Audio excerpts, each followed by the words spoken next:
You know, ito ay araw ng Miyerkules, June 3, 2026. At ito ang araw ng ating deliver dito sa Huron, Ohio. At nakapag-check-in na ako sa customer. Pero sabi, sinaswerte ka nga naman. Wala raw silang space sa kanilang mga tangke para i-unload yung ating trailer. Not today, sabi niya. Wow. So, 9:18 na ng umaga ngayon. At ang aking scheduled delivery ay 9 o'clock. So, naghihintay lang ako ng abiso ng aking mga dispatcher ko anong gagawin ko, kung mag-stay ba ako dito o ano. Pero malamang pupunta ako sa isang truck stop na malapit dito. Merong bagong bukas na Loves diyan sa may Interstate 80, yung Loves Truck Stop. Doon ako magpapalipas ng buong araw na to. Tapos kukunin ko yung cellphone number nung nag-unload para kapag nasa truck stop na ako, tawag-tawag na lang ako sa kanya para magtanong kung ano, meron na bang space o wala pa. Kasi nga, hindi nila i-unload today. Sabi nung customer, hindi rin niya sigurado kung bukas. Magre-relax lang ako sa truck stop ng buong araw ng Miyerkules na to. Tapos tawag-tawag na lang ako sa kanya. Pangalawang beses ko nang na-detain dito sa customer na to. Yung last time, 2 araw at kalahati yata ako nun. So, ang ginawa ko nun, wala pa yung pupuntahan kong truck stop nung panahon na yon. Kaya yung pinupuntahan kong truck stop, mga 30 miles yung layo. Mga 30-minute drive. Ang ginagawa ko nun, 30 miles na nga yung layo ng truck stop. Kinaumagahan, bumalik ako dito. Wala pa rin daw. Tapos bumalik na naman ako ng truck stop. Hanggang sa yun, lumabot na yung pangalawang araw. Wala pa rin daw. Sabi niya, bukas ng hapon. So, pabalik-balik ako nun. Tapos 30 miles yung layo nga ng truck stop. Di 60 miles yun balikan, men. Mga 100 kilometro rin yun. At buti na lang, meron bagong bukas nga na truck stop. Paulit-ulit, Kaloy. Hindi, kasi natutuwa ako dahil nga nakalagay sa app lang Loves, merong new nakalagay. Titirahin ko yon. Meron siyang 111 spaces para sa mga semi, tsaka merong 7 showers. Tsaka mura ang fuel, men. $5.64 per gallon. Refuel ako doon ng mga 100 para 564 US yung magiging gastos natin sa fuel ngayong linggo na to. Sapat na yon para makabalik ako ng kung saan man. Pero hindi ko alam kung kailan ako ma-unload. Miyerkules nga ngayon. Meron akong backhaul. Mamayang gabi ang pick up. Papunta ng... Saan ba yun? Malapit sa yard namin. Burlington yata yun. Basta malapit lang, mga 15 minutes away from our yard. Yung deliver. Pipick upin ko sana siya mamayang gabi. Tapos deliver ko siya bukas ng mga 1:00 ng tanghali. Kaso parang hindi na matutuloy yun dahil nga madidetain ako dito. Okay lang din kasi yung customer na yun, ano yun eh. Parang hassle din yun. Hindi naman hassle, no? Nung nag-unload, nung nag-load ako dati doon, ako mismo yung maglo-load. Kailangan ko mag-FR, kailangan ko yung fire resistant na overall, tapos babantayan ko sa ibabaw. Parang ayoko yung customer rin. Hindi naman ako sa nagiging maselan, pero hassle, parang ganun. Tapos, nung minsan din na nag-pick up ako doon, pinapunta naman nila ako sa likod ng building or sa likod ng planta nila. Nung na-load na ako, wala namang problema sa pag-loading kasi sila yung nag-load, no? Nung paalis na ako, wala kang ibang dadaanan kundi yung kalsada na papunta ng main road. Butik, napaka-steep ng ng kalsada para makabalik ng main road. So, ang nangyayari, kapag akyat mo sa hill, merong stop sign. So, sa amin, kailangan namin mag-stop ng mga 3 seconds sa bawat stop sign. Ang nangyayari nun, yung surface, nakaganito na yung trailer ko, yung truck ko, parang medyo nakaganyan na, hindi na nakaganon, medyo nakaganito na, nakaanggulo na, no. Syempre, nung hinto ako nun, pag aandar na ako, syempre, tinitingnan ko yung oncoming traffic dahil nga, hindi siya always stop. Nung nalibre na, putik, hindi ko mahatak yung trailer kasi lahat nga ng bigat napunta na sa likod ng trailer. Itong drive axles ko ng tractor, wala siyang traction, hindi siya makaandar dahil nga napaka-light, no, dahil nga nakaganito na yun. Pangit naman ang demonstrasyon ko.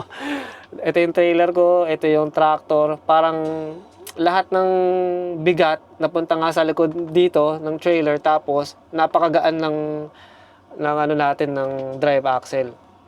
Kaya hirap na hirap kong hatakin. Ang ginawa ko noon, hindi nga ako makabante kasi nag-spin lang yung gulong. Hindi to winter. Talagang dry na dry to. Kasi nga magka-cottage kami noon eh. Kaya naalala ko eh. Nung ayaw nga kumamot, ang ginawa ko, nag 4 ways ako dahil may sasakyan sa likod ko. Medyo umatras ako ng konti para alam niya na aatras ako.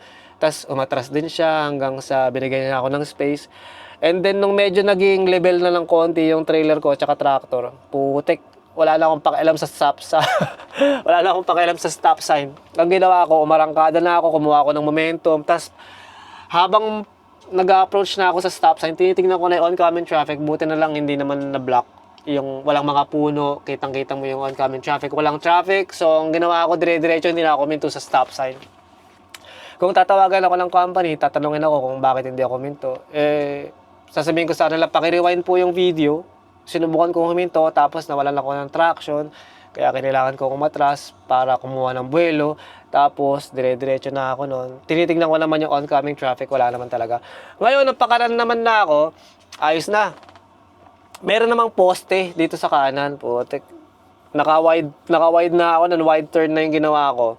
Pero, daan-daan ako, putik, dahil tatamaan ko yung poste. Ganun kasikip yung na yon, yung T intersection siya, T, ganun. Dito ako galing, tapos nandito yung mga oncoming traffic.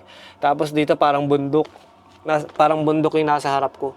Hindi naman bundok, yung bundok na bato-bato. Yung bato-bato na bundok. So, madalit salita, nung kumakanan na ako, putik, tatamaan ko yung tawag dito, yung poste. Yung axles ng trailer ko, medyo ayos na. Medyo na-distribute na yung weight ng bigat ng trailer. Okay na si Pete, nakakaandar na. Pero ang nangyari, dahil nga tatamaan ko, aatras na naman ako ng konti para kumuha pa ng buwelo. Yun yung experience ko dun sa customer na yun. Kaya kung i-cancel man nila yun, walang problema sa akin. Kasi yung experience ko nga sa kanila, wala namang problema talaga. Pero hassle, man. Napaka-stressful ng experience ko doon. Pero yung maglo-load ka ng sarili mo, okay lang din. Pero yun nga, kailangan mong nandun ka sa taas. Ano ba yun? Meron namang platform, no? Tsaka merong mga controls, makikita mo kung matatapos na. Merong monitor, parang ganun. Nag-pick up ako noon gabi, tapos summertime. Putik, ang init, naka-overall ako na fire resistant, tapos naka-hard hat. Napaka-init, pawis na pawis ako. Kahit na gabi na, no? Kahit walang araw. Tapos kailangan mo pang magbantay sa taas, hindi ka makapagpalamig sa truck. Ayos lang, wala naman problema. Nakaraos naman eh. Pero marami pang ibang customer na hindi ganun ka-hassle, kaya alam mo yon, kung meron namang option na huwag kang pahirapan, doon ka na lang sa customer na hindi ka mahihirapan. Pero anyway, nag-email na tong aking dispatcher. Thank you lang daw, putik. Offload this by tomorrow morning. Tomorrow morning. Tomorrow morning daw. Okay, so bukas na lang daw ng umaga ako mag-offload. So ang gagawin ko, punta na ako ng truck stop. Tapos, gano'n na lang, men. Tutuloy ko na lang to kung kailan man tayo, or kung saan man tayo aabutin, no? So, gawin natin yan. So, update lang. Ang gagawin ko ngayon, kakalasin ko yung aking trailer. Iwanan ko siya dito sa customer. Tapos, punta akong truck stop. Di ba mas maganda? Pwede naman palang iwanan dito. Dati, pabalik-balik pa ako sa truck stop na may hila-hilang mabigat na trailer.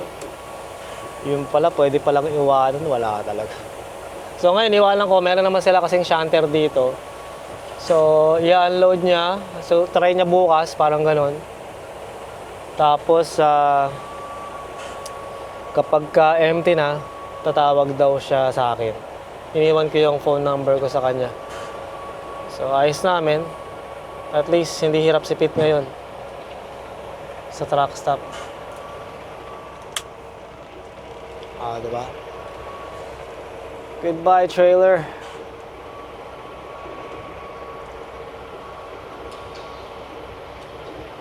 Ayos na to. Mas maganda yung ganito.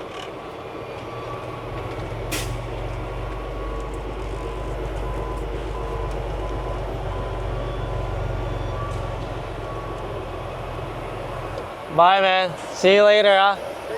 Take care. Nagsisipilyo siya sa loob ng truck. Ano yun? Talaga to.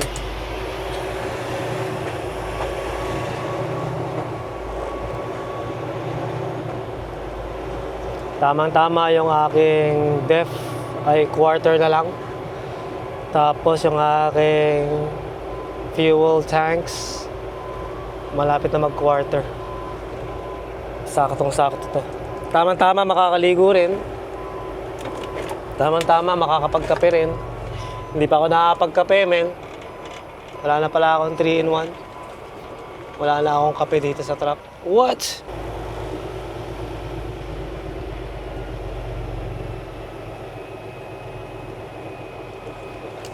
Hi security, I just dropped off my trailer and I'll probably come back tomorrow to pick it up. Copy that. You have a great night. You too, sir. Take care now. Oh, ang ganda ng klima. 70 Fahrenheit. Or sabi ni Pete nga yun, 70 Fahrenheit. Or 17 Celsius. Wow. Hindi kailangan mag-AC. Yun, oh. Lamig ng simoy ng hangin. Malamig ang simoy ng hangin. Ay. Pampasko yata yung kanta na yun, ah. Putik, malapit na ang Pasko, ah. 6 months na lang, Pasko na. June, July, August, September, October, November, December. Mga 6 months mahigit. Ay, sana, ayaw ko bahala na. Ayaw kong mag-assume, ayaw kong mag-expect. Ayaw kong mag-isip ng kung ano naman. Kung ano naman mangyayari sa load mo yan, tsaka sa ating backhaul. Ang gusto ko lang isipin ngayon ay wala. Wala tayong iisipin. Magre-relax lang tayo. Mag-silence tayo ng cellphone. Tapos mamayang gabi, first game ng NBA Finals. OKC, OKC tuloy. Wala na, laglag na yung OKC. Pero anyway, ang tawag doon, Spurs versus New York. No? New York Knicks. Sinong mas gusto ko sa dalawa? Parehas ko silang gusto. Dahil yung Mamba mentality ni Jalen Brunson, iba. Grabe yun, tinambakan sila ng 22 points ba yun? Sa fourth quarter, putik. Hinahabol pa niya. Nahabol pa nila. Pero mas gusto ko syempre si Wemby. Napakabata magcha-champion, no? Star player na, bata-bata. Ay, ang ganda nga ng panahon. Maganda ang MPG natin ngayon dahil bobtail lang. So, dito na tayo sa Ohio 2 West. Papunta tayo ng 80.